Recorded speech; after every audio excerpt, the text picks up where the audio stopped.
Merhaba sevgili izleyenler. Kıbrıs'ın Sesi TV 2020 ekranlarında gündem özel programında Diyalog Medya Genel Yayın Yönetmenimiz Sayın Reşat Akar ile birlikte sizlerleyiz. Evet, malum dünden beri en çok konuştuğumuz konu elektrik zammı. Henüz gelmedi ama konuşulmaya, tartışılmaya devam ediyor. Neredeyse eleştirilerin hepsi aynı noktada. Enerji Bakanlığı Müsteşarı Aşıkoğlu %30'luk zammın gerekliliği açıklansın diyor. Enerji Bakanı Erhan Arıklı kabulü mümkün değildir diyor %30'luk bir oranın. Restorancılar Birliği'nden de sert tepki var. İş dünyasına ölümü gösterip sıtmaya razı etmeye çalışıyorsunuz dediler onlar da. Vatandaşlara da sorduk. Röportajları ekranlarınıza getireceğiz. Konuşacağız. Diğer tarafta değişmeyen gündemimiz tabii ki pandemi ve dolayısıyla aşı gündemi. Kuzey-Güney son durum nedir? Güneyde aşı uygulamasında yaş 12'lere kadar indi. Hepsi ve daha fazlasıyla sizlerin de yorumlarıyla, sorularıyla gündem özele başlıyoruz. Sayın Akar, merhaba. Merhabalar Funda Hanım. Herkese hayırlı günler dileyerek başlayalım. Evet, bugün haftanın son iş günü, Cuma günü ve son bir haftaya baktığımızda damgasını vuran konular elbette dün açıklanan %30'luk elektrik zammı. Şimdi açıklamayı yapan Elektrik Kurumu'nun genel müdürü ve yardımcıları. Elektrik Kurumu'nun bağlı olduğu bakan ise diyor ki bu çoktur. Zaten Elektrik Kurumu genel müdürü de dünkü açıklamasında %30 en az bir zam yapılması lazım diyor. Eğer bu %30'luk zam yapılmazsa diyor, yani vatandaşlara %30 yansıtılması istenmiyorsa Maliye Bakanlığı 30 milyon liracık verecek diyor kuruma. O zaman %21 zam yapacağız. Fakat burada dünkü konuşmamızda bizler de genel müdürün açıklamasının bazı kritik noktalarına değinmemiştik. Zamanımız yetmedi. Daha sonra açıklamanın detaylarına baktık ve gerçekten o açıklamanın detaylarında hepimizi, tüm vatandaşları, özellikle elektrik kullanmak zorunda olan sanayicileri çok düşündürmesi gereken bir nokta var. Bir de milliyetçi cepheyi düşündürmesi gereken ikinci bir nokta var. İkincisinden başlayayım, milliyetçi cephenin. Hani verelim pasaportları da istemeyik falan filan da ne yapacak yavrum pasaportunu? Hani iki eşit egemen devlet falan filan, vallahi billahi her gün 20 megawatt elektrik alıyoruz Güney Kıbrıs'tan diyor genel müdür. 10'la başladık, 20'ye çıktı. Biraz daha arızalar artarsa, ki artarak devam ediyor, ki birinci konuda da ona geleceğim. Neden artıyor ve bundan sonraki süreçte ne olacak? O 20 megawattı vermemiş olsa bugün Kuzey Kıbrıs'ın birçok yeri, birçok bölgesi elektriksiz kalacak. Bu anlaşma Sayın Akıncı'nın Cumhurbaşkanı olduğu dönemde Rum tarafıyla yapılan bir anlaşmaydı ve elektrik şebekeleri bağlanmıştı. Onlarda kesinti olursa otomatik bizden gidecek, hiçbir telefon görüşmesine gerek kalmadan bizde kesinti olursa onlardan gelecek. Tabii bu bir günlük, bir saatlik, 3 saatlik veya 2 günlük, 3 günlük meseleleri kapsıyor normalde düşündüğümüzde. Bizim günlerdir, haftalardır devam ediyor ve daha kaç zaman devam edeceği bellidir. Bundan sonraki süreçte tamamıyla Rum tarafına bağlı da olabiliriz. Vatan, millet, Sakarya'yı bir tarafa bırakalım, gerçekleri görelim. Bugüne kadar bu vatan, millet, Sakarya nutkuyla ülkeyi idare eden ve Türkiye'ye sahte ifadelerle yaklaşıp para toplayanlar ne yazık ki elektrik kurumundaki jeneratörlerin yenilenmesi, bakım ve onarımı için gerekli parayı, bütçeyi hazırlamamış, gerekli girişimleri yapmamış. O yüzden Teknecik Elektrik Santralı, bırakın şimdi zehir çıkıyor bacalardan, korkunç dumanlar herkesi zehirliyor. Ama öyle bir noktadayız ki her an, her saat, her dakika, her gün bu santralların ne kadar çalışacağı korkusunu yaşamak durumundayız ve yaşıyoruz şu anda. Diyor ki dünkü açıklamada kurum müdürü, tabii bizim vatandaşlar olarak doğal, özellikle asgari ücretli, dar gelirli vatandaş tabii ki açıklamanın kendi işine gelen bölümüne bakacak, zam meselesine. Yandık, Allah %30 zam gelirse, faturalar şöyle olursa, böyle olursa ne olacak, ne edecek diye düşünebilir. O haklıdır. Ama genel anlamda herkesin, bakın ticaret odasının, sanayi odasının, İşat, mişat, musiyat, tüsiyat ne varsa, restorancılar birliği, otelciler birliği, herkesin, kasaplar birliği, hayvancılar birliği, herkesin üzerinde durması gereken bir nokta var. Diyor ki kurum bu yöneten kişiler, teknik adamlar, Ocak ayında 1 milyar 100 milyon liralık yatırım yapılması lazımdı Teknecik Santralı'na. Değişmesi gereken parçalar var, jeneratörleri de değiştirilmeliydi. Gerekli bakım onarımlar yapılmalıydı. Bunlar yapılmadı. Sadece 11 milyon galiba, 10-11 milyonluk bir Temmuz ayında harcama yapılmış bakım onarım için. Şimdi bu nereye benzer? Arabamız var. Araba bize ikaz veriyor. Diyor ki falan kilometrede servise gideceksiniz. 20 bin kilometre servisi, 40 bin kilometre servisi, 60 bin kilometre servisi. Araba bize sinyal veriyor, yağ istiyor diye yağ. Biz diyoruz ki korkma, evelallah. Onun da üstesinden gelirik. Yağ istemez, gider araba. Ama gitmez. Yağ bitince motor yanar. Ne olursunuz? Araba stop eder. Siz de hava alırsınız. İnersiniz arabadan aşağı, yürümeye başlarsınız. Bu programa girerken Bloomberg'de ilginç bir haber vardı, dikkatimi çeken. Amerika'ya bağlandı haber spikeri ve oradaki haberci muhabir, Amerikan hükümetinin, yeni başkan Biden'ın elektrikli araç üretimine büyük önem verdiğini ve derhal bu konuda yeni büyük bir bütçe hazırlanacağını ve elektrikli araç üretimine, o bizde var ya bazı çimento torbalarından çıkan Rum arsalarını satarak çimento torbasına dolduran sterlinleri ve sonra gidip en lüks arabaları alanlarımız vardı ya, Hammer veya Hummer der bazıları. Bana da bir arkadaş şapkasını getirdi. Bu ne dedim? Hammer dedi. Ne Hammer? Benim haberim yok ki dedim, bana bunu verdin. Gören de zannedecek ki 200 bin sterlinlik araba söylerim. Evet. Onların dahi arazilerde kullanmak üzere güçlü araba, elektriklisini üreteceklermiş. Teknolojiyi ona göre ayarlıyorlar. Güney Kıbrıs bir avuç ülkeciktir. Kıbrıs olduğu gibi bir avuçtur zaten de. Bir büyük parçası elmanın o taraf Rumlar, bir küçük parçası biz. Onlar da 2024'ten itibaren elektrikli araç kademeli bir şekilde kullanımına geçişi planladılar.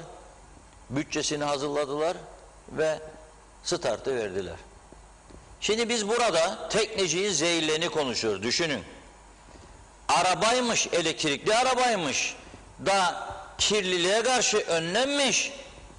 Hangi hükümet, hangi siyasetçi bunu yapacak, proje üretecek? Bir tane var mı? Bir tane gösteriniz bana. Bir tane. Bak 3 ay tatil dediler. Alıyor musun maaşını güzel abiciğim sen? Alıyorum. Sanayi dairesinde, maliye dairesinde, turizm dairesinde çalışanların bir yıllık hakkı ne kadardır, izin hakkı?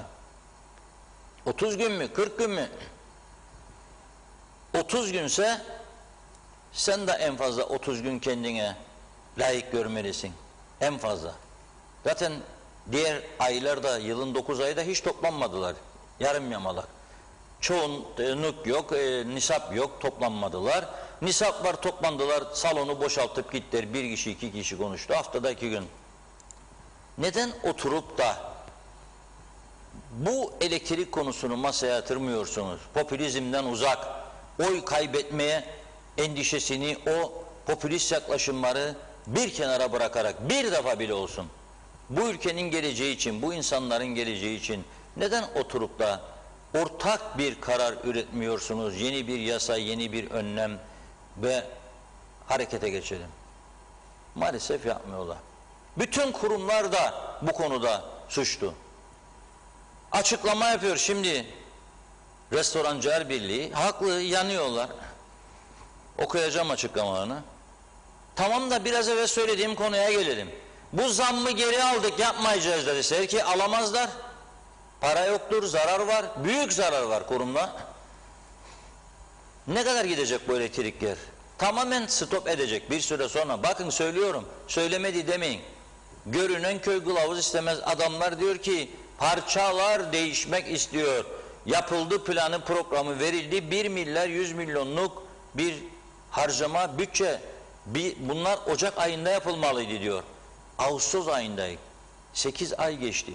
Sadece 11 milyonluk kısmını yerine getirmişler. Bu elektrik kurumunun bankalara borçları var. Bu elektrik kurumunun Aksa'ya borçları var. Kim ödeyecek bunları? Nasıl ödeyecek? Demek ki hepimiz, bütün vatandaşlar olarak ağır bir bedel ödemekle karşı karşıya bulunuyoruz. Kim ödeyecek bunu? Ödeyecek bir makam yok. Türkiye'den gelecek yardımların bütçesi belli. Zaten çoğunu çekmiş vaziyette hükümet. Bu 30 milyonla Maliye Bakanı'nın ödeyebileceğini düşünmüyorum. Dün bir yakınım aradı beni, bilmiyordum kanser hastası olduğunu, tedavi gördüğünü. İlaçları bulamıyoruz dedi. Bulamadığımız için de bilmem nereden tedarik edip getiriyorlarmış. Her ay 2.000 lira. Biz bunu ödeyebilecek durumda değiliz emekli insanlar diyorlar. Bunu da düşünen yok. Tabii dünya işte dediğim gibi Güney Kıbrıs'ta dünya ülkeleri elektrikli aracı insanlar zehirlenmesin diye zehirli gazlar aşağılara indirilsin diye biz onu bıraktık. Onu bıraktık ve burada şimdi tekneciğin hem zehirini hem de elektriğe gelen zammı konuşuyoruz. Ama durum oldukça vahim. Buradan uyarayım. Açıklamanın detaylarını okuduğum zaman ben ürktüm. Rum tarafından 20 megawata çıktığını görünce ürktüm. Vatan millet Sakarya ile olmayacak bu işler. Uzlaşı zamanıdır. Nasıl ki 74 yılında Makaryos devrildi, gitti, sonra geri geldi 20 Temmuz'dan sonra ve o Enosis'in bayrağını açan papaz, o Rauf Denktaş'ın merhum Cumhurbaşkanı'nın yüzüne 74'ten önce bakmayan o papaz nasıl gitti Denktaş Bey'le oturdu saatlerce ve teslim oldu ve 2 bölgeli, 2 toplumlu federasyon tezinin altına imzayı attı. Mecbur kaldı. Şimdi biz birçok şeye mecburuz. Birçok şeye. Elektrik, seyahat belgeleri, sağlık belgeleri, bizim burada verilen kartlar geçersizdir. Türkiye'den bak verilseydi keşke başından, o zaman da içimizdeki bir kesim bağıracaktı. İlhak, ilhak, ilhak diye. Korktular, yapmadılar. O zaman Rum tarafıyla anlaşaydınız, onu da yapmadılar. Şimdi öğrenciler kaldı. Programa girerken de bir bayan aradı. Kızım İtalya'da okur, nasıl gidecek? Johnson & Johnson yaptı fakat bizim aşı kartlarını tanımazlar. Ne yapabilirim? Ben de gitmek istiyorum yurt dışına. Gidemiyorum. Yani anlaşması lazım. Ama bir vatandaşımız bu konuyu ele aldı. Biraz sonra okuyacağım. Bu seyahat sağlık belgesi konusu. İnşallah yanılmıştır birinden aldığı bu bilgiden. Yani bizim taraf illaki bizim verdiğimiz kart geçerli olacak diyormuş. Üstünde mühürümüz olacak hakadece. Böyle bir şeyde ısrar etmeleri son derece mantıksızdır, zararlıdır. O zaman bütün yurt dışında okuyan öğrencilerimizi ve seyahat zorunluluğu olan iş adamlarımızı güneye yönlendirecekler. Gidecekler, oradan alacaklar aşı kaplarını. Yani orada da aşı olacaklar, oradan alacaklar. Tabii Rum kabul ederse bilmiyorum ondan. Sigorta ödemiyor orada, kaydı yok, evi yok, yurdu yok. Yapar mı bunu bilmiyorum. Diyor ki Restorancılar Birliği, önce diyor bize diyor bugün yan elektrikleri kesebilir diye korku saldınız. Yok, yaptılar bunu, yapmaya da devam ediyorlar. Bugün Metehan falan saatlerce kesildi o bölgeler. Ardından %30 zam kaçınılmaz ama hadi %10'u devlet üstlensin deyip bizi iş dünyasına ölümü gösterip sıtmaya razı etmeye çalışıyorsunuz. Bizim de ne yapmaya çalıştığınızı anlamadığımızı düşünüyorsunuz. Bizlerin kemerlerinde özellikle 2018 yılından beri sıkmaktan kemerleri sıkacak başka delik kalmadı diyor. Nidai Salih, vallahi çok güzel yazdın ha bunu. Eğer sen yazdıysan kutluyorum çünkü genel sekreteridir orada. Ancak bu geçen sürede sizin çiftlikte hiçbir kemer sıkma görmedik, duymadık. Elinizi iş dünyasının, esnafın cebinden çekin. Sizin çiftlikteki maliyetleri düşürmeye ve elektrikleri nasıl ucuzlatırsanıza kafayı yorun diyor. Orası doğru. Çiftlik, biraz önce söyledim, sadece hükümettekiler değildir. Çiftlik komple meclisin kendisidir.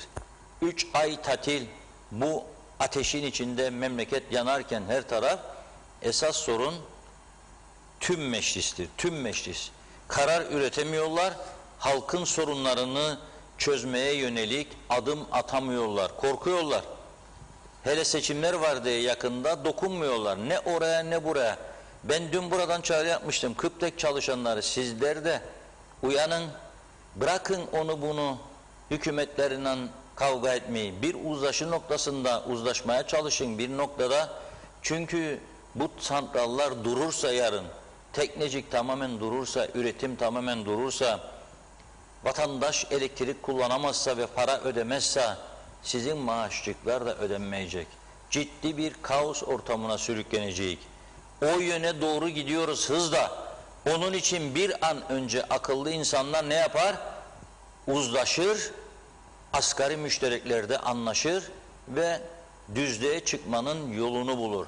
Biz bunu yapmazsak işimiz çok zordur diyorum. Bana fena fena bakmayın da sıra size geldi. Buyurun. Evet, sonra ben de yetiştiremeyince tabii bazı izleyicilerimiz özellikle böyle kibar kibar da olsa eleştiriyorlar. Hemen başlayayım mesajlara, her zamanki gibi. Çok teşekkür ediyoruz. Evet, Gürkan Giritli iyi yayınlar diliyor. Mustafa Özcan da. Türkan Talipoğlu da İyi yayınlar dilerim, hayırlı cumalar, kolay gelsin demiş. Çok teşekkür ederiz. Uğur Erciyes da iyi yayınlar diledi. Serkan Ataylar Londra'dan selamlarını yolluyor o da. Akçay Muhtarlığı da, Cengiz Refikoğulları. Bakıyorum Mustafa Deniz Gezen. Evet, Hacı Baysal, adaya gelmiş geçmiş en kötü hükümet ama bu halk bunun hesabını mutlaka soracaktır. Demiş. Erhan Arıklı'ya soruyor neredesiniz diye. Yaktınız bitirdiniz bu halka ama sıra bu halka da gelecek yazdı. Derin Ökçeren iyi akşamlar, iyi yayınlar diliyor. Gürkan Girit'le elektriğe zam ekonomiye ciddi darbe vuracak. Zehra Sencer iyi yayınlar. Funda Hanım, Reşat Bey süpersiniz. Karpaz'dan sevgi selamlar. Bizden de size gelsin. Meral Kavaz da hayırlı yayınlar diledi. Mehmet Uluçaylı da. Bakıyorum Mehmet İnancı, hoş vakitler. İyi yayınlar olsun değerli dostlarım. Hayırlı cumalar. Delta varyantsız günler diyor yine. Mert Bölükbaşı, Kıptek Genel Müdürü işverenlerin peşinde şahsi iş takibi yapacağına halkı, toplumu düşünsün. Bu toplumun rızkıyla oynamasın ülkemizde bugün dedi. Mesaj yarımsık kaldı sanırım. Bakıyorum Mahmut Buğdaycı iyi yayınlar diliyor. Mehmet Uluçaylı, en güzeli güneş enerjisine yine yatırım yapıp rüzgar değirmenlerinin kurulması.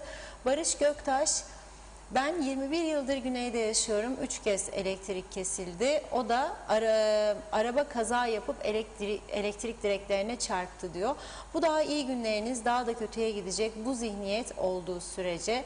Ramazan Reçber, merhaba Reşat Bey, Funda Hanım, hayırlı günler, iyi yayınlar dilerim. Kuzey Kıbrıs Türk Cumhuriyeti halkına ve sizlere Adana'dan saygı ve selamlarımla. Selma Bolayır, güneşten elektrik üretelim yazmış. Mert Bölükbaşı, vurdum duymaz bir ülke yönetimi, yazık esnafı, turizmi, bizleri bitirdiniz. İnsan yönetimi, para yönetimi, hizmet sıfır.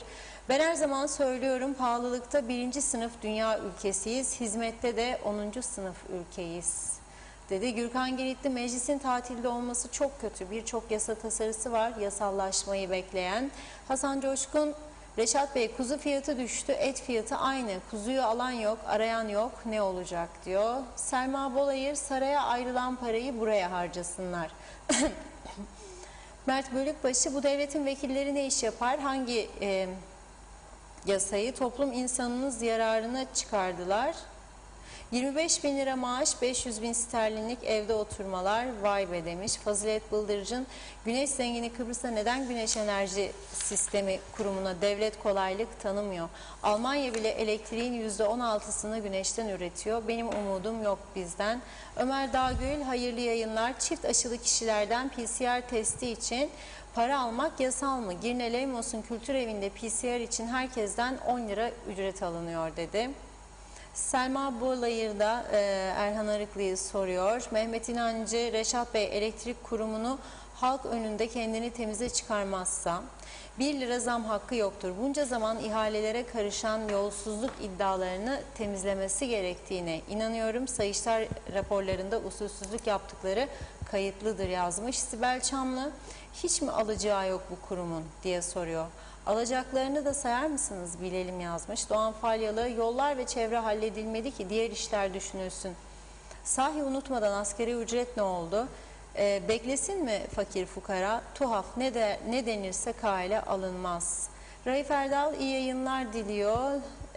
Zekiye Hoca da Zetek Anka'da geleceğe yürüyoruz demiş. Gürkan Yakış iyi yayınlar diliyor. Necdet Mavi Gözlü, Kuzey Kıbrıs Birleşik Afrika Pakistan Cumhuriyeti'nden hayırlı günler dedi. Hayırlı cumalar. Funda Hanım, Reşat Bey, o çok milliyetçiyim diye geçinen esasında sahte milliyetçiler işin içine para girdiği anda ortada ne milliyetçilik kalır ne de vatanseverlik. Bunları Güney Kıbrıs'ta alışveriş mağazalarında çok gördük. Hem de mağaza veya market arabaları full dolu. Güney Kıbrıs'ın pasaportlarına gelince o milliyetçiliği değil de demiş. Tek bir tanesinin çıkıp da pasaportunu gözler önünde iptal etmediler. Hodir meydan. İşte TV 2020 çıksınlar program arasında pasaportlarını gözler önünde imha etsinler. Bu işler öyle lafla olmuyor. Ey milliyetçi geçinenler diyor. Güner'in yeri mal sucuktan yaparlar. 30 derler korkarım, sonra 10 yapacaklar, alkış alsınlar. Duygu Deniz, bu vakalar böyle patlamışken daireleri koruyan okulları niye tam açmayı planlıyorlar? Aklımız almıyor. Veliler bunu kabul etmez asla dedi Duygu Hanım. Ali Kör, selam Funda Hanım, Reşat Bey. Evine elektrik bağlatan her ev başına 720 sterlin trafo katkı payı alıyorlar. Bu paralar nereye gidiyor? Anlamadım gitti. Tema Yavaş Londra'dan yazıyor bize. İyi yayınlar diledi. Vedat Özkan, Ankara'dan 40 derecelik sıcak havadan selamlar. Nazime Nalbant, programı zevkle dinliyorum, yine zamlar. Hep gündemde, halkımıza ne olur bu zamları yapmasınlar. Dün 65 üstünde aşılar başladı. Komşum 2. aşı için gidecekti. Beni de götürdü. Sorduk, yaparız dediler. Git al kartını, gel sana da yapalım. Aldım, geldiğimde çok kalabalık oldu. Meğer sistemde bir şey ve elektrik de yokmuş ama ışıklar da yanardı. İstediklerini hep yaptılar. Ben dedim, ben yaşlı bir bayanım. Ayaklarımda da sorun var. Protez var, ne kadar bekleyeceğim? Sorduğumda o aşıları yapan sert bir ifadeyle ne saat yapacaksın dediğimde bilmiyorum demiş. Elektrik gelince gidin sorun elektrik dairesine, sert konuşmasıyla çok üzüldüm. Siz böyle mi yaşlı olan kişilere hitap ediyorsunuz? Çok teşekkür ederim dedim. Bana döndü ve ben de teşekkür ederim dedi. Bana madem elektrik yoktu ve herkese nasıl aşı yaparlar? İnanın ki aşıların da torpili olur mu? Reşat Bey'e soruyorum ve çok üzüldüm. Bu sıcak günlerde bizler nereye gidiyoruz yazdı. Evet, İzzet Kahraman, Sayın Reşat Bey, Funda Hanım iyi yayınlar. Reşat Bey, Erhan Bey hani ucuz elektrik verecekti halka diyor. Abey Hüseyin, uzlaşı kelimesini her gün programınızın başlangıç kelimesi olarak kullanın yazmış.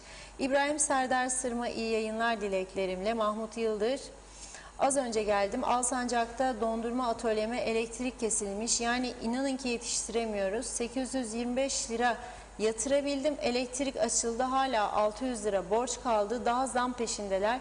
Yazık bu halka diyor.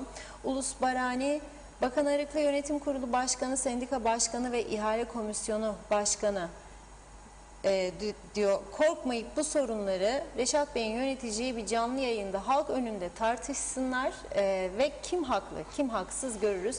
Hadi bakalım hodri meydan.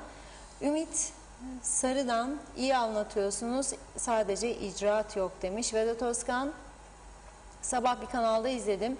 Bir şarküteri sahibi dükkan kirası 2000 TL, elektrik faturası 2300 lira gelmiş. Korkunç bir durum diyor.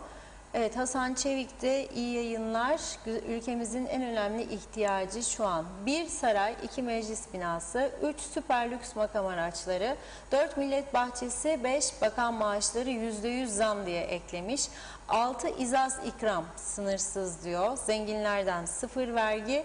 Evet, kısaca elektrik kurumunun yatırıma ihtiyacı yok. İtibardan tasarruf olmaz dedi Hasan Bey. Hüseyin Koltan'da hayırlı cumalar. Doğru Haber'in adresi, ekranlarımıza hoş geldiniz. İyi yayınlar dilerim yazdı.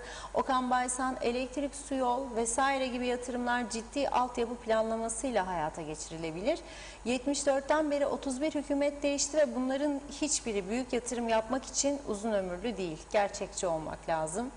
Kemal Baysaloğlu, elektriği zamanında yıllarca Rum bizim tarafa insani katkı olduğu için karşılıksız insanımıza vermiştir. Bizim efendiler bu pandemi döneminde bile hele asgari ücret, sefalet ücreti altında kalmışken %30 zamı tartışmaya açıyorlar. Muhalefette uyuyor. İzzet Kahraman, ne halse 47 yıldır hep söyleriz, yolsuzluklar var derler, raporlar ne oldu? Gürkan Giritli, bu ülkede konuşacak pek olumlu bir şey yok yazmış. Evet, bakıyorum her dönemin adamı olacağına adam olacaksın diyor Gürkan Bey. Vedat Özkan, müteahhitler Kıbrıs'ta satılmayı bekleyen 25.000 konut varmış. Ki tek 10.000 elektrik sayacı lazım diyor. Kıptek pardon, 10.000 elektrik sayacı lazım diyor. Meclis tatil, gel keyfim gel, ben hesapladım, Kıbrıs'ın düze çıkması için 2 milyar dolar lazım. Siyasilerin hepsi yalan söylüyor, inanmayın.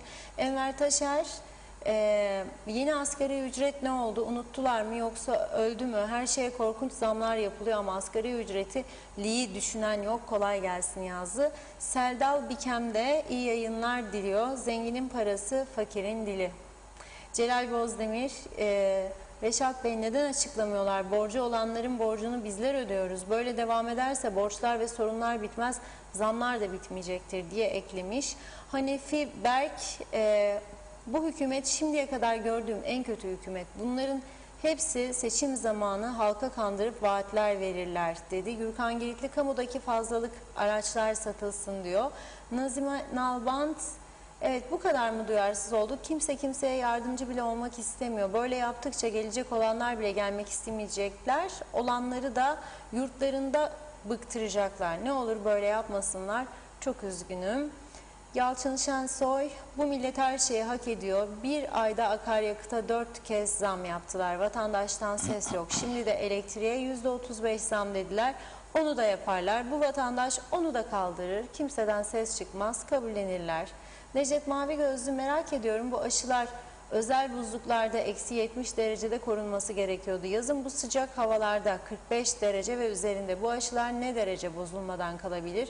Bozulma riski yok mu demiş. Duygu Zengin iyi yayınlar diliyor. Çok teşekkür ediyoruz. Hüseyin Koltan, ay başında verdikleri %8'lik zammı 3 katıyla geri alıyorlar. Çok teşekkür ederiz. Ağzınıza yüreğinize sağlık. İyi ki varsınız. Bir iki mesaj daha okuyayım ara vakti. Gürkan Giritli, elektrik kurumunda çalışanlar neden astronomik maaş alıyorlar diye sormuş. Mert Bölükbaşı, ben Rum yönetimi olsam asla bu kişilerle diyeyim ben. Yönetimi paylaşmam. Bunlar orayı da batırır. Mehmet İnancı, Reşat Bey, Funda Hanım, sizleri Londra'ya bekliyoruz, ancak bu programı 2-3 günlüğüne Antalya'da yangın bölgesinden yaparsanız çok güzel mesajlar vermiş olacaksınız. Bunu bir düşünün bence. Hemen harekete geçin. Enver Taşer, Reşat Bey, bu ülkeyi yönetecek sizin gibi 3 tane daha adam olsa yeter demiş. Sedat Elifeşen, böyle giderse bu gemi batar, bu devletin ya da bizi yönettiklerini sananlar daha iyi kararlar alsınlar diyor. Evet, son mesaj Aytaç Bey'inkini okuyayım.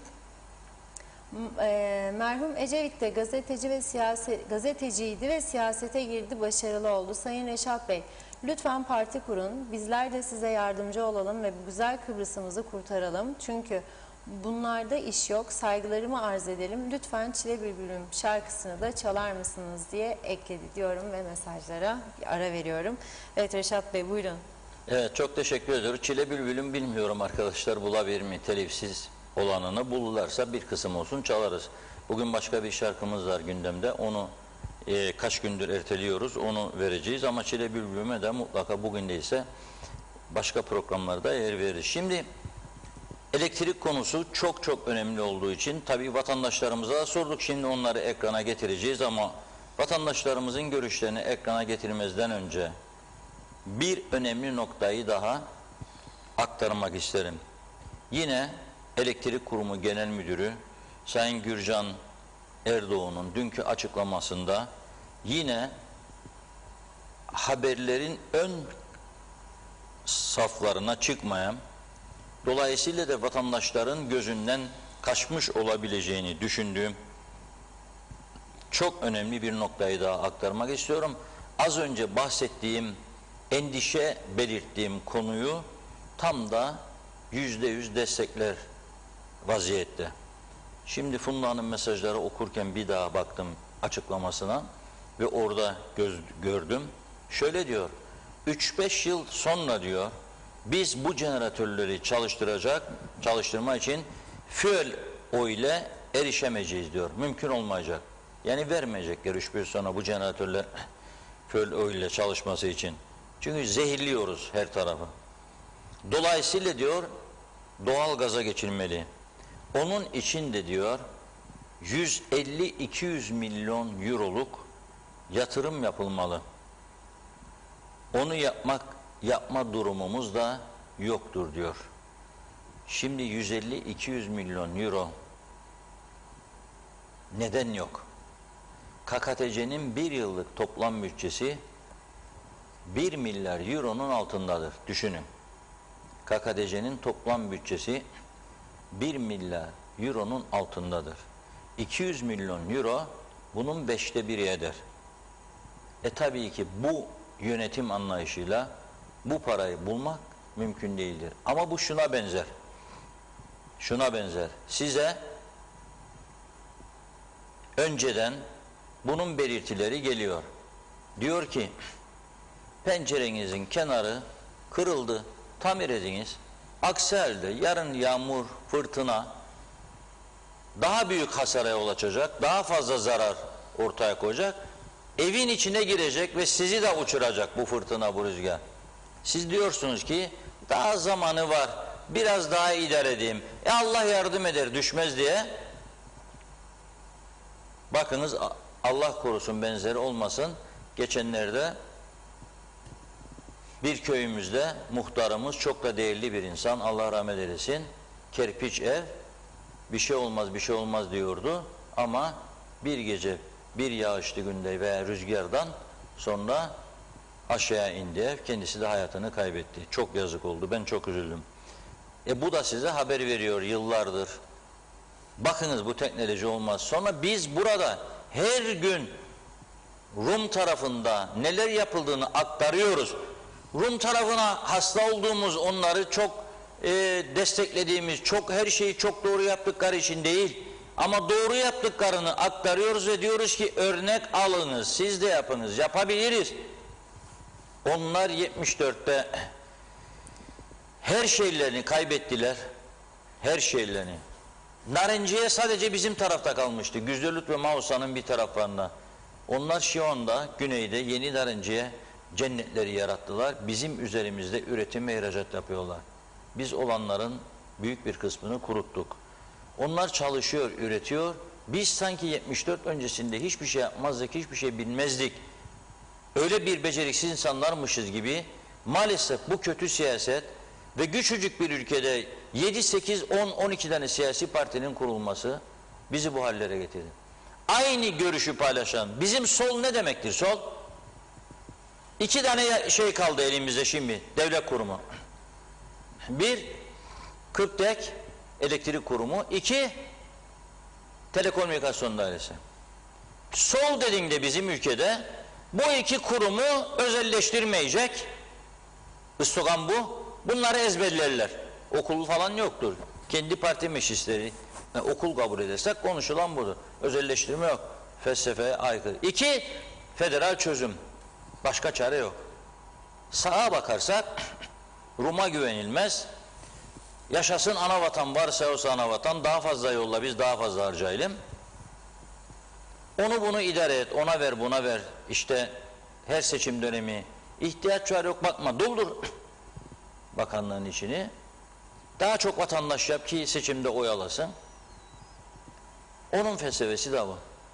Bu küçücük ülkede 45 sene bu 2 basit döngü etrafında yürüdüler. Biz de bu hallere getirdiler. Biz de tabii ilk yıllarda vatandaşlar olarak, hatta daha yani bir süre öncesine kadar daha fazla arsacık, çocuklar işe girsin, toruncuk da büyüdü, onunla koydum, bilmem ne yapalım, bunlarla uğraştık, yetindik. Şimdi elektriksiz kalma olasılığı çok arttı. Susuz da.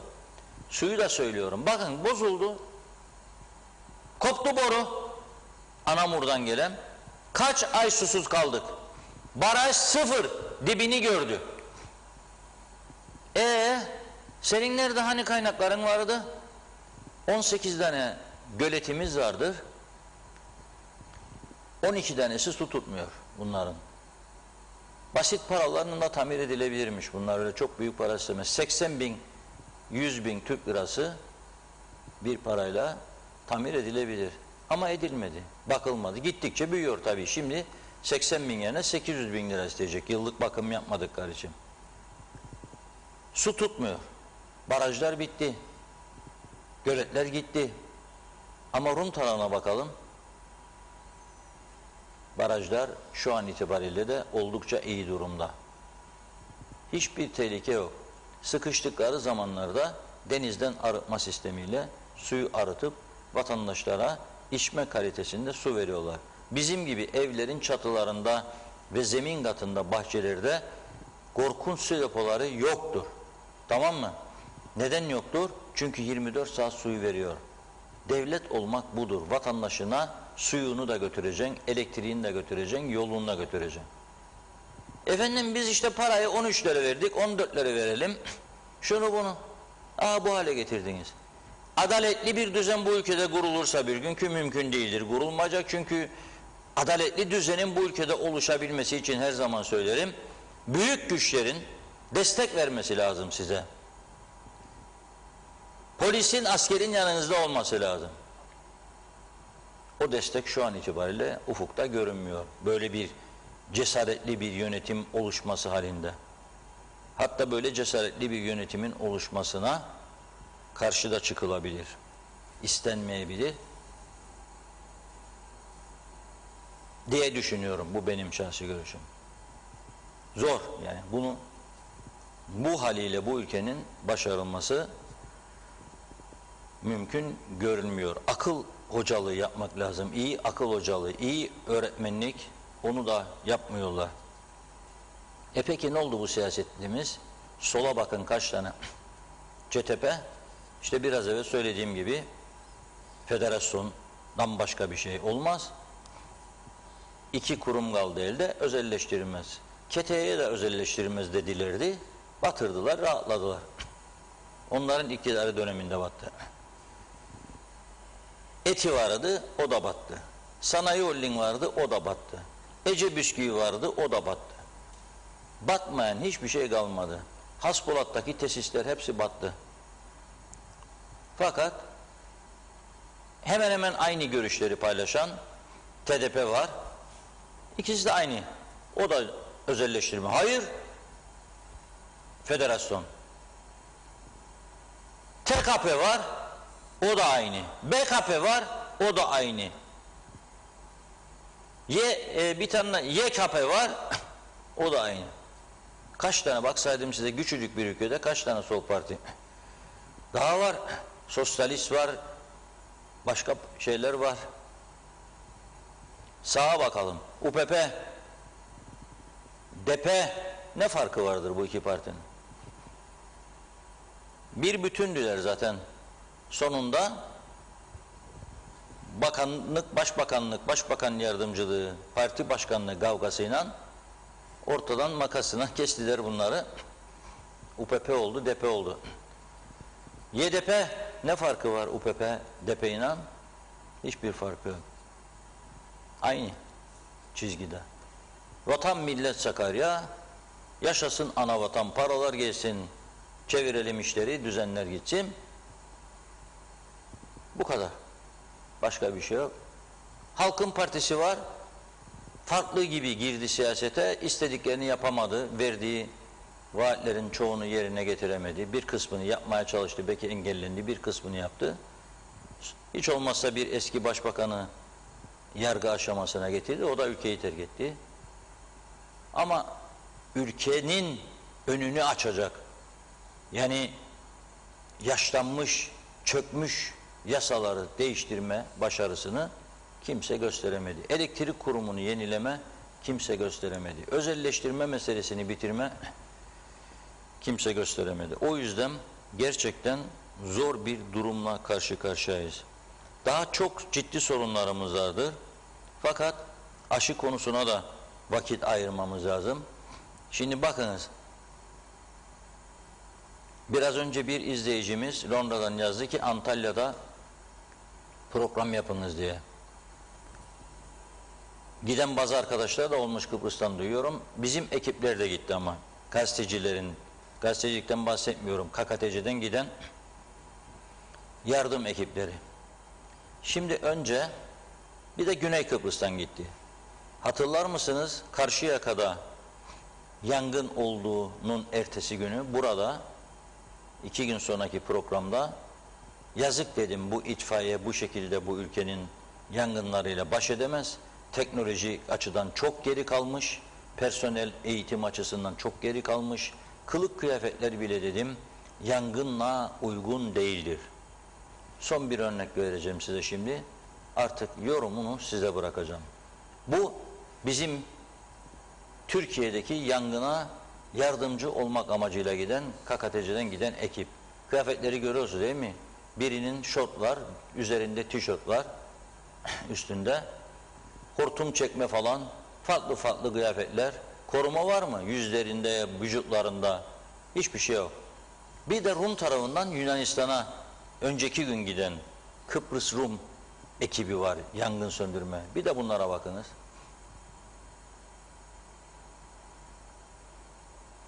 Aradaki farkı görüyorsunuz değil mi? Onlar da yangına böyle müdahale ediyor.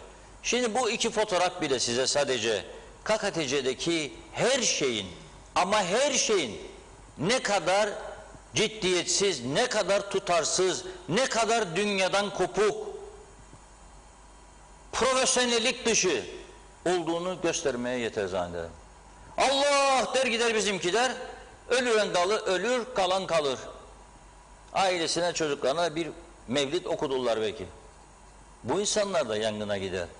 Ama kendilerini koruyarak ve mücadele güçlerini artırarak giderler.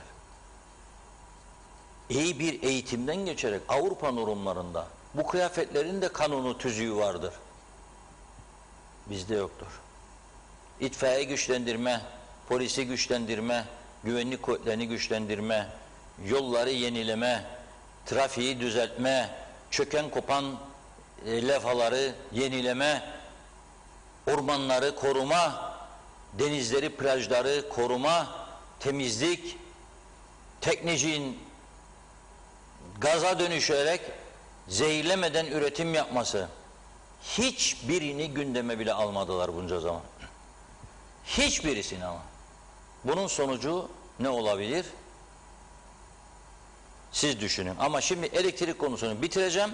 Vatandaşların görüşlerini yansıtıp sonra aşı konusuna geçmek istiyoruz.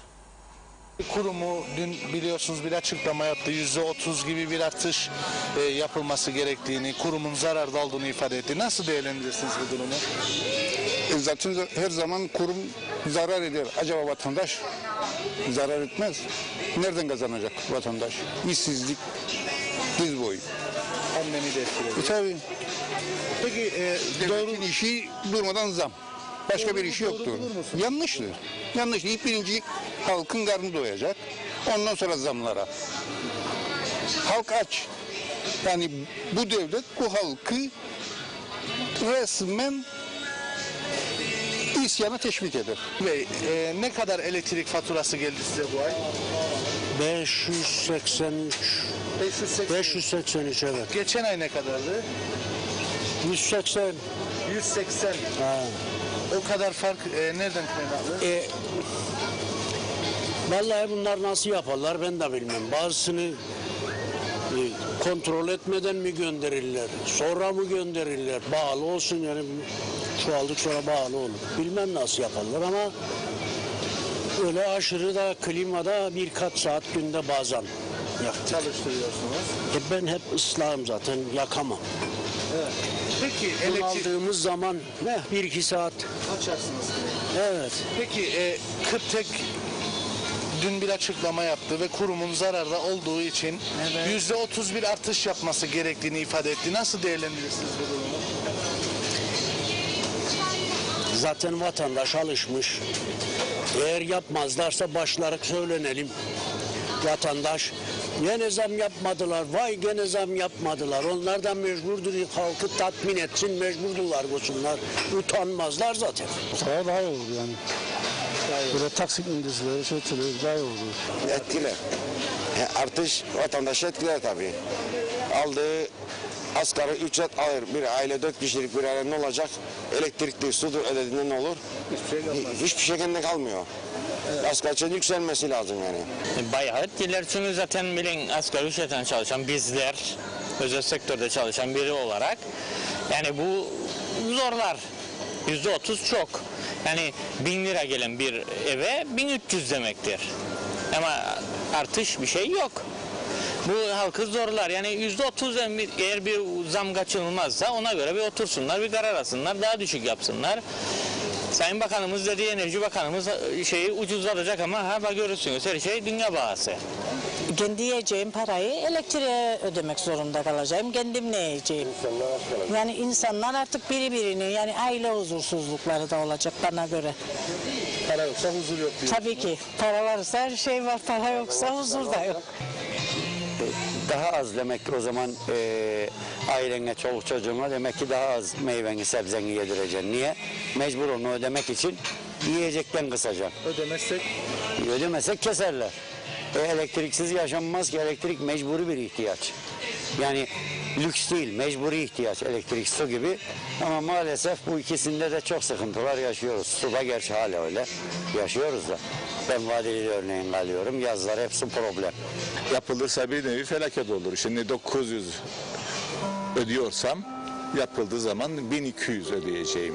Ve bu diğerlerine seri halinde devam edecektir. Diğer mallara da bir şey gelecektir, üretim şeylerine gelecektir. Bir nevi felaket olur. Bana göre yanlış bir politika uyguluyor elektrik kurumu. Artış değil, düzenleme değil buna benim. Geç kalınmış bir düzenleme. Daha erken yapılsaydı peki şimdi %30 olmayacaktı, %20 olacaktı. Ama çok geç kalınmış bir düzenlemedir bu. Yani günü gününe yani diğer şeyler gibi, yani benzin, mazot gibi, yani dövize göre endeksi olması gerekir. Çünkü aksi takdirde veya devlet bunu karşılaması gerekir. gününde yapılsa yani daha az olur. Devlet bunu bak geçmiş hükümetlerde bunu karşıladılar ve zam yani düzenleme yapmadılar. 1000 TL, 1000 TL. 975 lira geldi. Geçen ay ne kadardı? Geçen ay 560. Ama ne diyorlar? Klima olayı oldu yani. Ama mecbur yani evde yaşlı babam var, biz var yani mecbur yakalım elektriği. Vay bana 890 TL geldi. 890, 900'e yakın. Evet. Geçtiğimiz ay ne kadardı? Geçtiğimiz ay 300 TL'ydi. 583. 583 evet. Geçen ay ne kadardı? 180. 180. Ha. O kadar fark nereden kaynaklı? Vallahi bunlar nasıl yaparlar ben de bilmem. Bazısını kontrol etmeden mi gönderirler? Sonra mı gönderirler? Bağlı olsun yani. Şu aldık sonra bağlı olur. Bilmem nasıl yaparlar ama öyle aşırı da klimada birkaç saat günde bazen yaktık. Çalıştırıyorsunuz.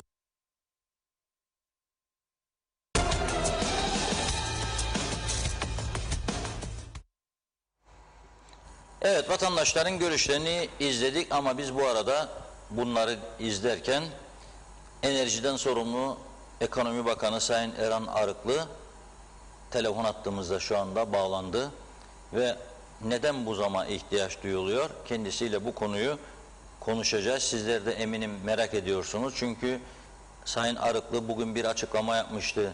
%30 çoktur, olmaz. Kimisi tepki gösterdi, kimisi destek verdi. Dolayısıyla doğrudan kendisiyle konuşmak daha doğru olur düşüncesindeyiz ve kendisiyle bağlantımızı kurduk. Öyle mi? Evet, Erhan Bey şu anda hattımızda. Merhaba. Merhaba, iyi yayınlar diliyorum. Selamlar hocam, nasılsınız? Sağ ol Reşat Bey'im, gayet iyiyim. Evet, şimdi ne oluyor? Bir anda %30'luk zam çıktı. 2019'dan beri de yapılmıyor dediniz siz de. Ama çoktur dediniz. Bu kurumun genel müdürü hiç size danışmadan mı yaptı bu açıklamayı yoksa farklı bir durum var? Nizamname gereği kurumun yöneticileri bu ay yapılması gereken, tıpkı akaryakıtta olduğu gibi akaryakıt fiyatlarına, döviz fiyatına bakarak elektrik fiyatlarını da belirlemek ve bunu da bildirmek durumunda nizamname gereği. Şayet kurumu zarara sokacak bir durum ortaya çıkarsa kurumu zarara sokan yöneticiler olsun, bakan olsun nizamname gereği, hukuk gereği suçlu. Onlar da görevlerini yapıyorlar. Şu anda kurumun aylık gideri 180 milyon lira, toplanan para 120-130 milyon lira civarında, her ay ortalama 40 milyon lira kurum zarar ediyor. Şimdi bu zararı birilerinin karşılaması lazım. Ya yöneticiler kendi ceplerinden bunu ödeyecekler ya devlet bir şekilde bunu sübvanse edecek. Veya aynı akaryakıtta olduğu gibi periyodik zamanlarda elektrik birim fiyatlarına zam yapılacak. Şimdi bu kaçınılmaz bir şey. Yani 2019'un Şubat'ından itibaren akaryakıt fiyatları %65 artmış. Döviz %40 artmış. Ve biz bunu akaryakıtı dışarıdan dövizle alıyoruz. Uluslararası borsa fiyatı üzerinden alıyoruz. Efendim Güney Kıbrıs'ta pahalı, biz ucuz olması lazım. Niçin? Bizdeki asgari ücret düşük. Haklı vatandaş ama neticede bugünkü açıklamamda da söyledim. Yani petrol satan ülkeler ya Kuzey Kıbrıs Türk Cumhuriyeti'nde asgari ücret düşük. Dolayısıyla bunlara 520'den değil de 250'den 300'den verelim demiyor ki. Güney Kıbrıs hangi fiyatla nereden alıyorsa, hangi döviz birimiyle alıyorsa biz de onu o fiyattan almak zorundayız. Onun için vatandaşların ya bizde asgari ücret düşük, gelir düşük değerleri kendileri açısından doğru ama anlamaları gereken şey, biz bu akaryakıtı dışarıdan dövizle yurt dışından alıyoruz. Güney Kıbrıs'ta bugün 24 euro centse yani 2,5 liraysa ve aynı akaryakıtı aynı yerden alıyorsak ve biz bunu 98 kuruşa vatandaşa satıyorsak vatandaşın bu noktada anlayışlı davranması gerekiyor. Yani zammı hiç kimse isteyerek, severek yapmaz. Evet. Ama Türkiye'de dahi geçen de 3 aylık Eylül, Ekim ve Ağustos aylarında 3 aylık zam %21.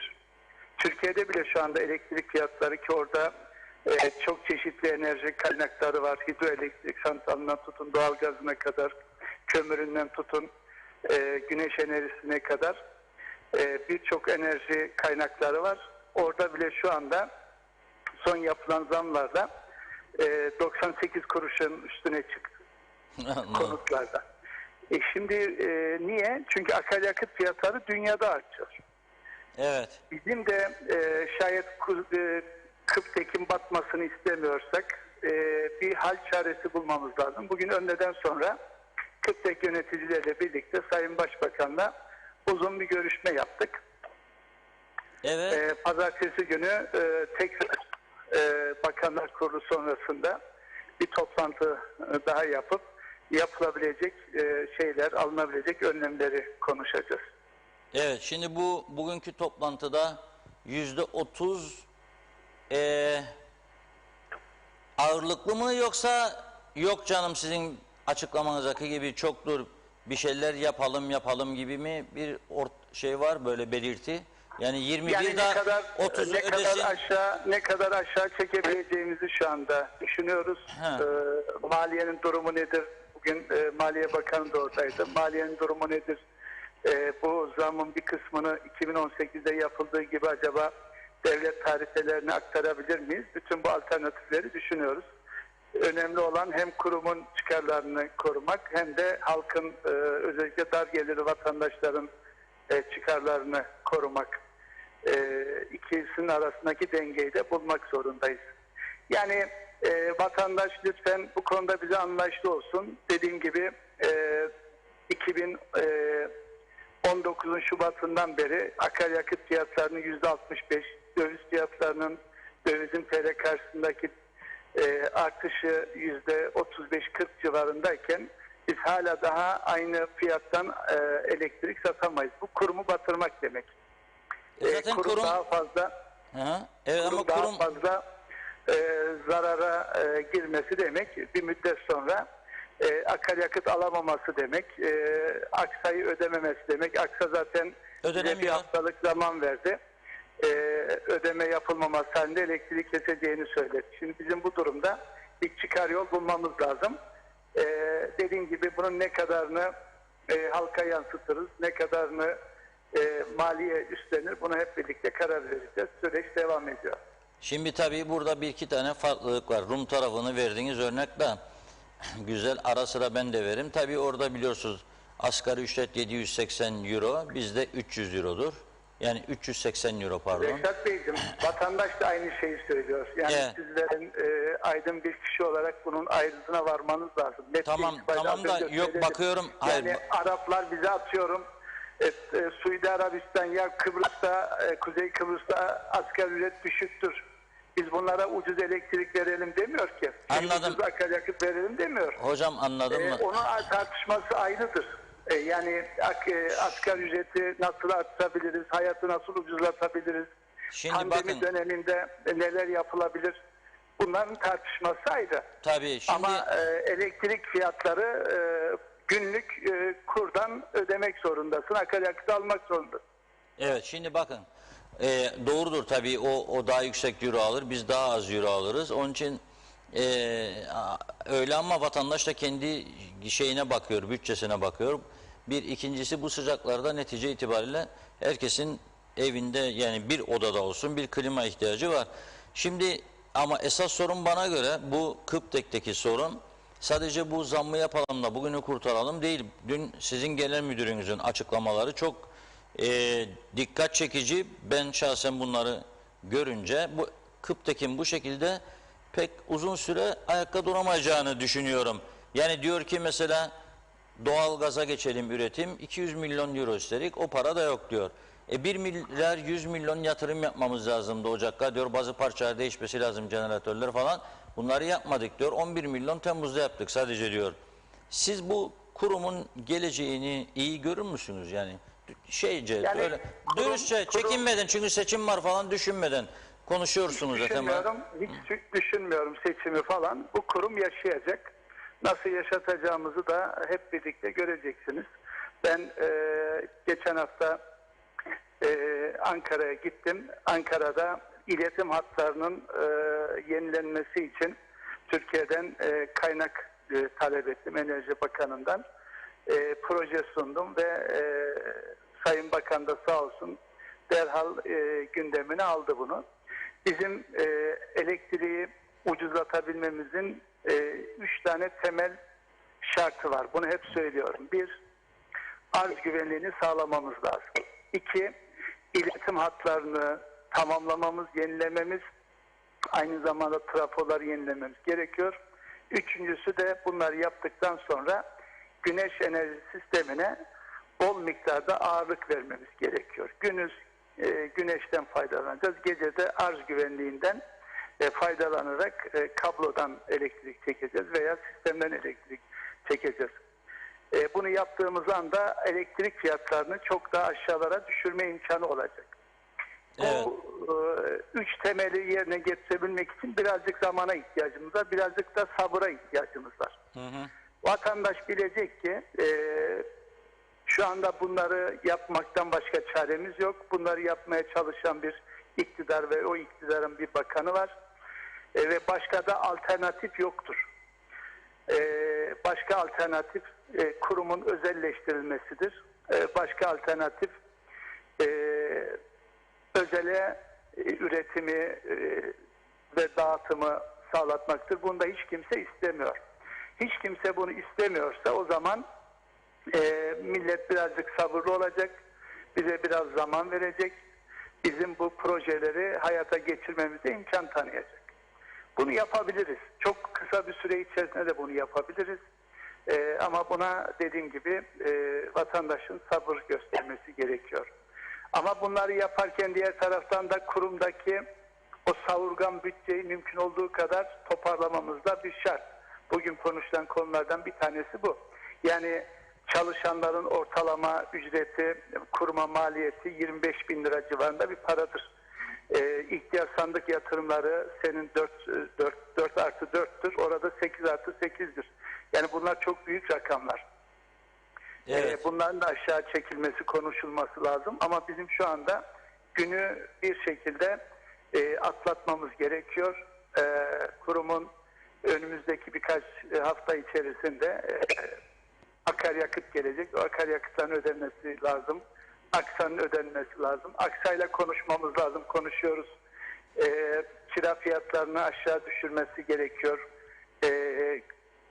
Dizelden vazgeçip gaza geçmesi gerekiyor. Bunların hepsi şu anda gündemimizde konuşuyoruz. Evet. Hiç merak etmeyin.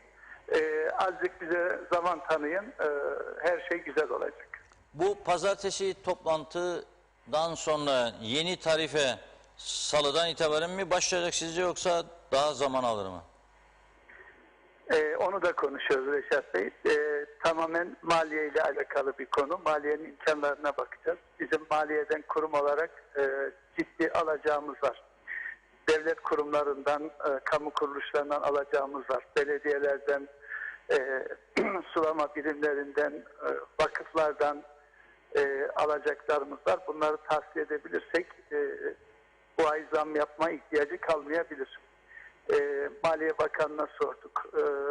Maliye Bakanı imkanlarını sonuna kadar zorlayacağını söyledi. Pazartesi gününe kadar bize o da bir netice verecek Bakanlar Kurulu'nda. En düşük maaş nedir elektrik kurumunda ve en yüksek maaş?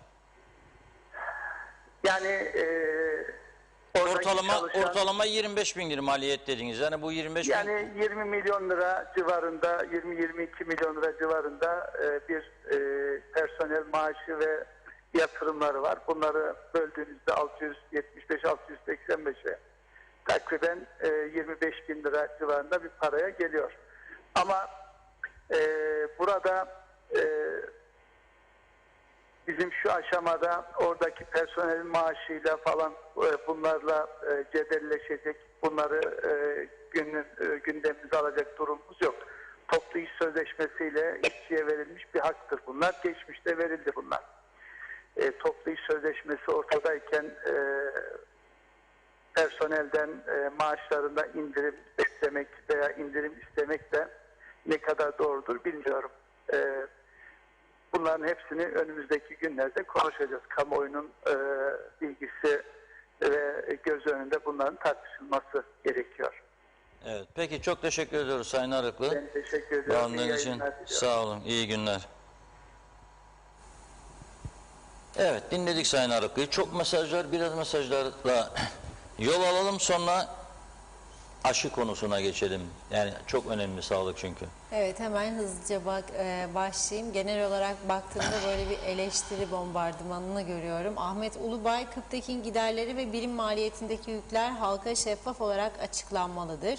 Niyazi Aktaş gitti. Kurumu yönetemeyenler milleti soyarak mı kurtaracaklar diyor.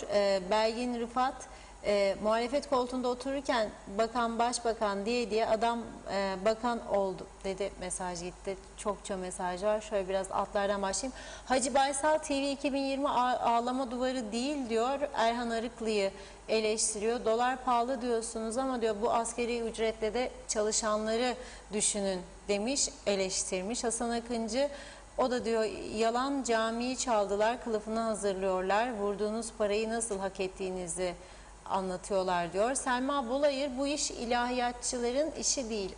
Arıklı'nın bu konuda danışmanı var mı diye sormuş. Radiye Mehmet, iyi yayınlar. Anavatan madem ki her türlü maddi yardım yapıyor, neden bu zamlara gerek görülüyor? Bunlar da ek mesaiye mi kaydediliyor diye sormuş. Hasan Cengiz, tabii ki hükümet diyor ki ben zammı yapayım, vatandaş düşünsün, ama zamanında muhalefetteyken bu şekilde konuşmuyordu. Zam yapıldığında mecliste ortalığı ayağa kaldırıyordu demiş, eleştirmiş Hasan Bey de. Necdet Mavi Gözlü, bizim durumumuza en uygun şarkı bana kalırsa Cem Karaca'nın Karadır Bu Bahtım Kara.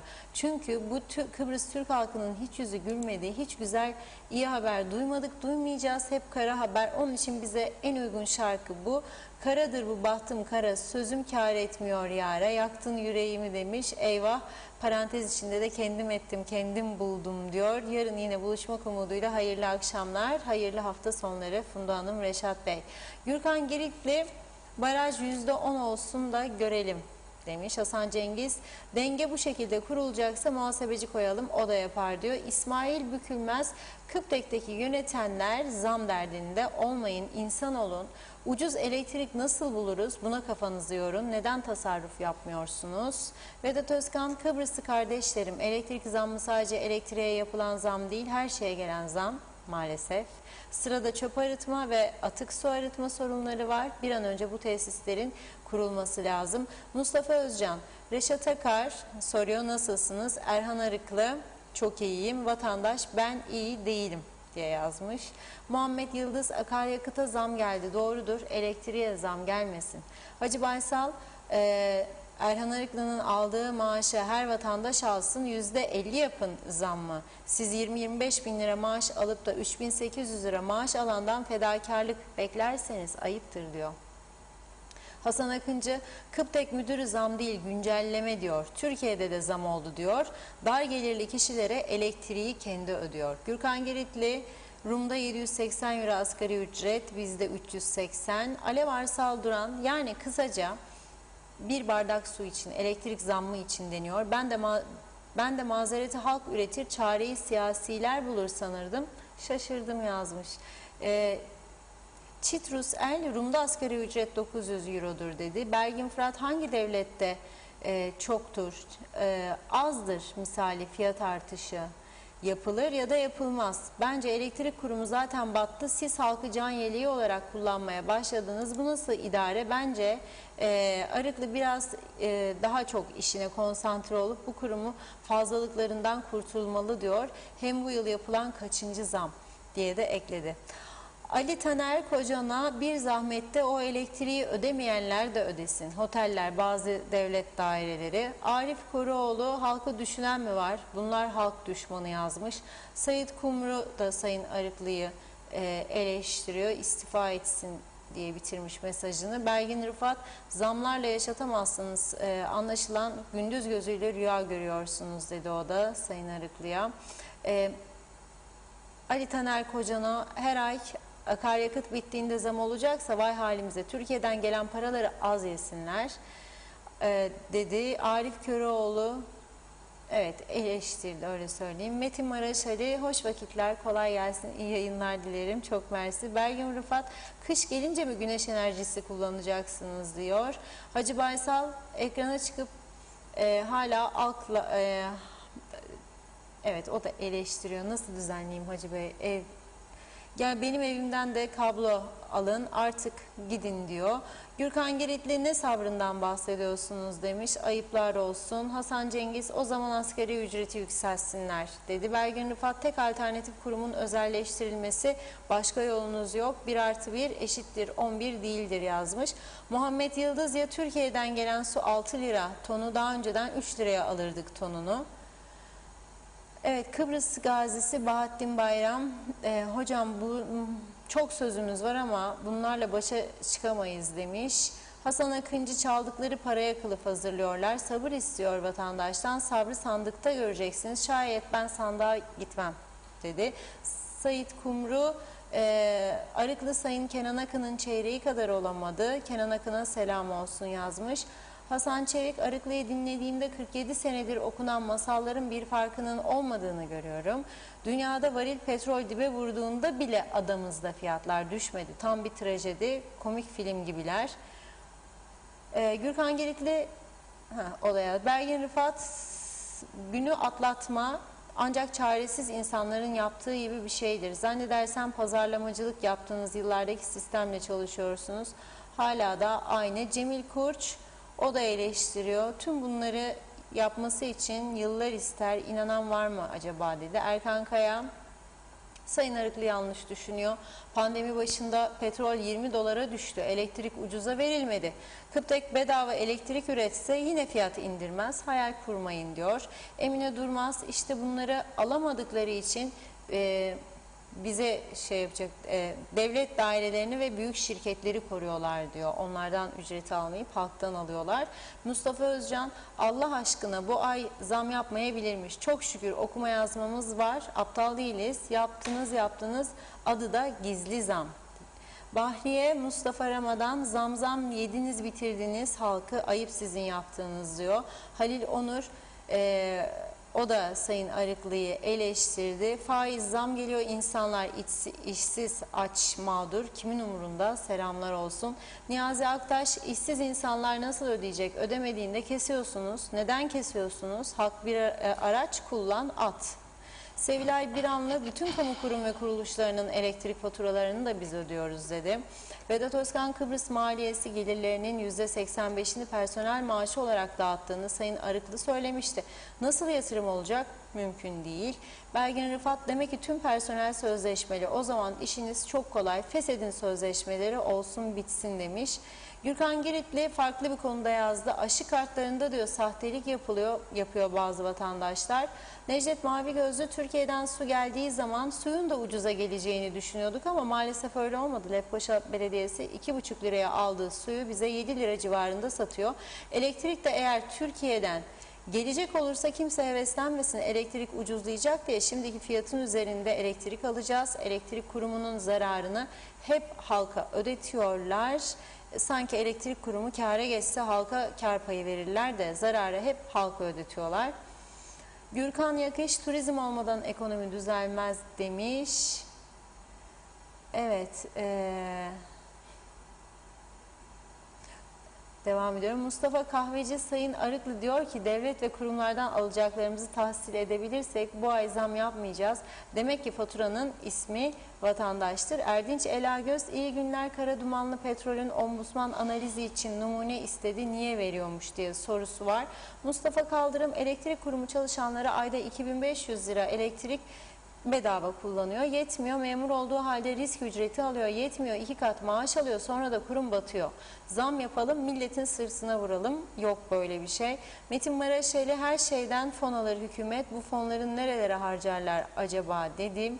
Salih Mullalı, en iyi alternatif bırakın gidin, aradan çıkın, bilenler gelsin. Birkaç mesaj daha okuyayım. Belgin Fırat, yarı yarıya personeli işten çıkarsalar işte ekonomi. Hatice Gül Seçkin, bunca yıl olan elektrik sorunları Erhan Arıklı'ya yüklemek ne derece doğru yazdı o da. Nazime Nalbant, 65 yaş üstü BioNTech aşısı yaparlar. İki Çin aşısı olanlar 3.'yü de Alman yapacaklar. İyi mutlu bir hafta sonu olsun. TV 2020'ye sonsuz teşekkürler. Sadece elektriğe değil her şeyin üstüne koydular. Ben yanlış mı bilirim sevgilerimle diyor Nazime Hanım. Mehmet Bulduk'ta Allah aşkına siz kurumu ayakta tutmak için semeri halkın üzerine yüklüyorsunuz. El insaf 25 bin lira maaş ver, halktan anlayış bekle. Abi Hüseyin, memlekette doğru dürüst vergi veren yok fakat herkes her şeyden şikayetçi. Çözüm diye yazdı. Kamil Köse, Türkiye'den gelen paraları hükümetin büyük ortağı alıyor demiş. Hüseyin Koltan şimdiden bize mutlu hafta sonları diliyor. Belgin Rıfat, Kenan Akın'ın küçük parmağı bile olamaz dedi, eleştirdi. Kamil Köse, 47 yıldır yönetenleri hiç eleştirilmiyor yazmış. İzzet Kahraman, Reşat Bey biz söylerdik federe devletten vazgeçmeyelim. UBP zihniyeti hayır dedi. Şimdi vicdanen rahat mısınız diyor. Şükrü Türkiye'ünde tahsil edilemeyen fatura bedellerini halka zarar diye yutturmasınlar yazmış. Gürkan Giritli, elektrik kurumu batmasın diye halkın cebine saldırıyor. Elektrik kurumdan tahsilatı yüzde kaçtır? İsmail Mine Başarır da benim anlamadığım, herkes elektriğe yükleniyor deniliyor ama halkın 3'ü güneş enerji sistemi kullanıyor. Parası olanlar yaptırdı. Nasıl yani, çözemedim. Devlet bize asgari ücretlilere destek versin, o zaman biz de çatımıza koyalım. Enerji sistemini herkes kursun demiş. Hasan Yılmaz Işık, petrol varili 120 dolarken elektrik kilowatt saat 40 kuruştu. Şimdi varili 70 dolarken 1,5 lira, daha ne kadar zam yapılacak diyor. Aydın Harden'de 11 ay güneşli bir ülkede elektrik üretiminde petrol veya gaz mı lazım? Halka teşvik, kendi elektriğimizi kendimiz alalım dedi. Son mesaj Belgin Rıfat'ta. Kenan Bey hala da Tarım Bakanlığı sırasındaki başarısı ve dik duruşuyla anılır. Ne demek dedi. Evet. Ve Avrupa Birliği güneş enerjisine diyor Belgin Hanım, yani güneş parklarına proje bazında yardım verir. Neden müracaat edilmiyor ki diye de mesajına yazdı. Evet, mesajlara burada bir ara veriyorum. Sözü Reşat Bey'e bırakıyorum. Evet, şimdi önemli bir konuğumuz daha var. Aşı konusuna geçeceğiz ama dinletemediğimiz bir şarkı var. 3 gündür habire erteliyoruz. Onu dinleyeceğiz ama ondan önce 2 tane çok önemli konu var. Kısa kısa başlıklar halinde aktarmak istiyorum. Bir tanesi İngiltere'den, bakınız İngiltere'den nasıl bir komedi dünyasında yaşıyoruz. Çift aşılı ve PCR'lı aile geliyor. Uçakları Bath havaalanı. Bath'tan çıkıp Lefke'ye geçecekler. Araba kiralıyorlar. Bütün şeylerini yapmışlar. En kolay kapı Bath'tan Yeşilırmak, Lefke. Bizim KKTC kanunları diyor bunlara, siz diyor İngiltere'den geliyorsunuz madem ve güneyden geleceksiniz, sadece metandan geçebilirsiniz. Adam 3,5 saatte Bath'a inecek Londra'dan, Bath'tan çıkacak, 2 saat, 2,5 saat gelecek metana, oradan da 1 saat gelecek Lefke'ye, 3,5 saat da yollardaki durup beklemesi, kontrol, pasaport falan ayrı. Ya bu niçin bu böyle oluyor? Nedir bu eziyet? O da senin kapın, bu da senin kapın. Neden bu insanlara bunu yapıyorsun? Yani adam istemiyor muyuz, turist istemiyor muyuz? Bunlar üstelik yani İngiltere'de yaşayan ama belli ki Kıbrıs kökenli. Anlaşılır bir durum değil maalesef. Sağlık belgeleri de çok önemli öğrenciler için, özellikle İngiltere ve diğer AB ülkelerinde okuyanlarla ilgili. Bu konuyu umarım Sağlık Bakanlığı teknik komitedeki arkadaşları yönlendirir ve Rum tarafıyla umarım bu konuda sonuç almaya giderler. Yani Güney'in vereceği sağlık sertifikaları ile bu çocuklar gidecekleri ülkeye giderler, eğitimlerine devam ederler. Bunu şöyle düşünmek lazım. Nasıl İngiltere'ye vize istiyorsun? Nasıl Amerika'ya gideceğinde vize istiyorsun? Nasıl burada sağlık sorununa çözüm bulamadığında güneye gidiyorsun? Hatta Rum hastanelerinde tedavi görüyorsun. Başbakanlık yapmışlar da dahil. Bu da aynı bir konudur. Bunun milliyetçilikle falan hiçbir ilgisi yoktur. Şarkımızı dinleyelim. Ama önemli bir konudur. Aşıyla ilgili bazı önemli bilgiler aktaracağım sizlere. Onlarla programımızı tamamlayacağız.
Şarkı için Mehmet Sakarya ve Melis Yelkenci'ye çok teşekkür ediyoruz. Gerçekten çok güzel.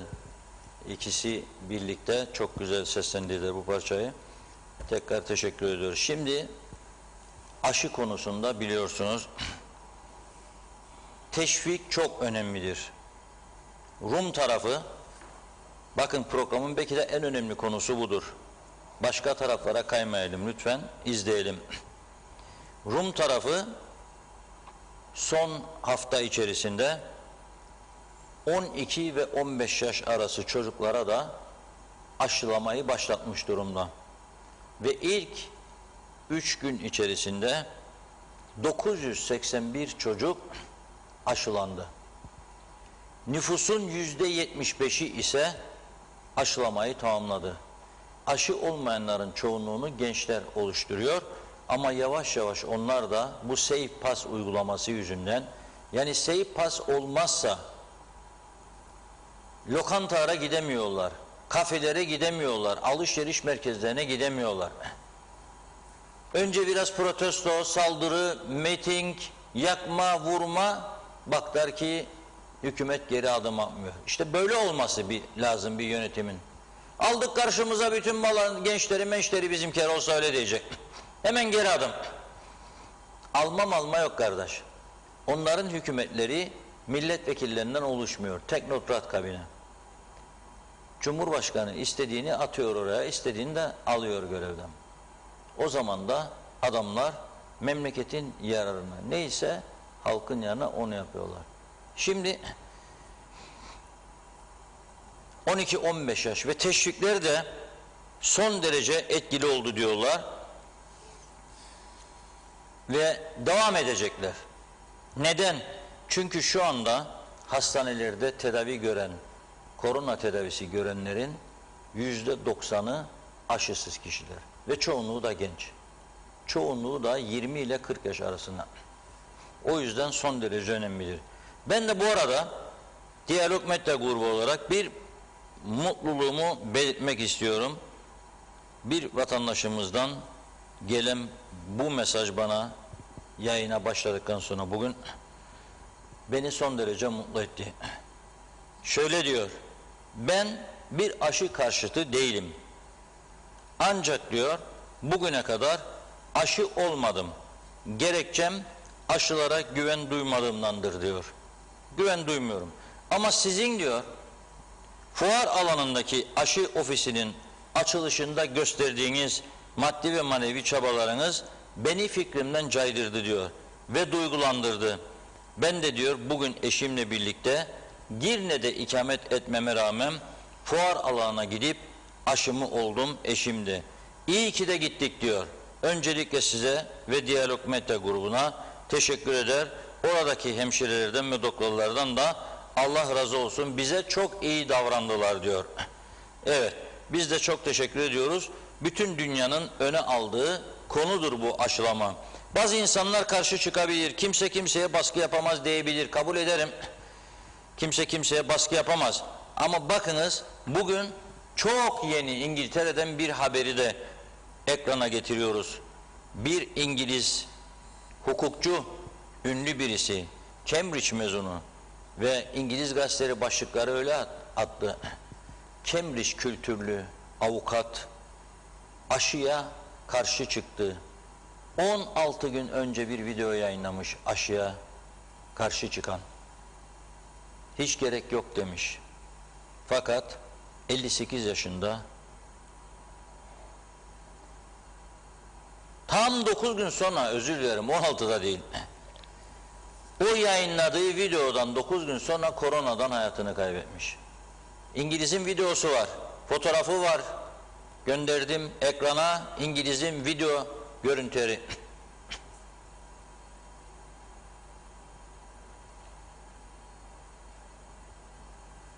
Evet, gördünüz değil mi? Avukat Leslie Lawrenson, 58 yaşında, Bermuda, bu videoyu yayınladıktan sadece 9 gün sonra koronadan hayatını kaybetti ve İngiliz gazetelerine manşet oldu. Demek ki aşı diyenler haklı çıkıyor. Şimdi bir haber çıktı Diyalog'a. Sabahleyin de okundu arkadaşlarımız basın özetlerinde. Doğru mu? Neler oluyor? Aşı kartları değişiyorlarmış şu an. Yok böyle bir şey. Bülent Dizdarlı Bey, Doktor Bülent Dizdarlı çok başarılı bir şekilde 2 ay aşkın süredir Girne'de özel bir binada gönüllü hemşirelerle birlikte ne yapıyor? Aşı yapıyor. Çok örnek bir hareket. Bizim buradaki 2 doktorumuz gibi aşı yapıyor orada. Ama diyor ki güzelliklerin dışında 1-2 tane de üzücü olay yaşadık diyor. Bazı kendini açık göz zannedenler diyor, Sinovac aşısı olduğu halde diyor, o kartın üzerindeki diyor yapıştırılan aşı bilgisini Sinovac yerine diyor Johnson & Johnson veya Pfizer yapıştırmaya kalkanlar oldu diyor. Üstünden söküp bunları da gördük diyor ve eleştiriyor bu durumu. KKTC'de yaşanmış aşı hikayeleri koydu adını da Bülent Dizdarlı Bey. Biz bu paylaşımını fark ettik ve bugün gazetemizde de yayınladık. Şöyle diyor: aşı merkezinde insana bu kadar da olmaz dedirten aşı hikayelerini mesela evet, kimi açık gözlerin Sinovac yazan aşı kartlarına Johnson etiketi yapıştırma girişimine tanık olduk diyor. Tabii izin vermediler. Şöyle diyor: Özyalçın aşı merkezinde 2 aya yakın süredir elimden geldiğince vatandaşa ve çalışan arkadaşlara yardımcı olmaya çalışıyorum. Gelen insanlara genelde kurallara uyup verdiğimiz talimatlara uyuyorlar. Çok şükür bugüne kadar öyle ciddi tatsızlıkla yaşamadık. Ancak son 2 gündür bazı uyanıklar türedi. Bazı sivri akıllılar kayıtlarını yaptırdıktan sonra aşı olmadan, çaktırmadan mekandan kaçmaya çalıştı. Bazıları çembere kadar kovalamak zorunda kaldık diyor. Düşünün, peşine doktor koşturuyor peşinden. Aşı kartını aldı, yapıştırdı ama aşıyı olmadan kaçtı arkadaş. Hem kendine zarar verecek, aklı olsa zaten, hem de çevresine. Bu kadar uyanıklık da olmaz yani. Bunu önlemek için diyor sistemi değişelim. Önce aşıyı yapıp sonra kayıt edelim dedik. Ama bu kez de daha önce Sinovac yapan vatandaşların onların üzerinde Johnson yapıştırma girişimiyle tanıştık. Yani bir insanın kendi sağlığını düşünmeden böyle yalan yanlış beyanda bulunmasını anlamak mümkün değil diyor. Ama oluyor. Demek ki sistemi güven üzerine kurmak yanlış. İlle polisiye tedbirler almak lazım. Öğreniyoruz diyor. Elbette her zaman söylerim. Kıbrıs gibi küçücük ülkede polisiye tedbirler son derece etkilidir. Eğer yolsuzluk, hadsizlik yaparsa o balyozu görecek başının üstünde. Başka çaresi yok. Sen dünyanın açık gözü alacaksın, sahte belge ve gideceksin. Sonra aşıyı yaptım kardeşim diyeceksin ama yapmamış olacaksın. Ve hem sen hasta olacaksın hem başkana bulaştıracaksın. Böyle bir şey de olmamalıdır diye düşünüyorum. Bir izleyicimiz de yazdı. Güney Kıbrıs'ta evet diyor, asgari ücret 870 eurodur diyor. Fakat diyor 6 ay aynı iş yerinde çalışırsan 6 ay sonra bu diyor asgari ücretin tutarı 924 euroya çıkıyor. Çalışma saati haftada 40 saat. Çok teşekkür ediyoruz bizleri izlediğiniz için. Önümüzdeki hafta pazartesi herhalde görüşeceğiz. Ondan sonra bir kısa tatil programımız olabilir. Onları sizlere aktaracağız. Teşekkür ediyoruz. Biz de size teşekkür ediyoruz her zamanki gibi değerli yorumlarınız için. Evet sevgili izleyenlerimiz, bugünlük bu haftalık gündem özelinin sonuna geldik. Yeniden görüşünceye dek hoşça kalın.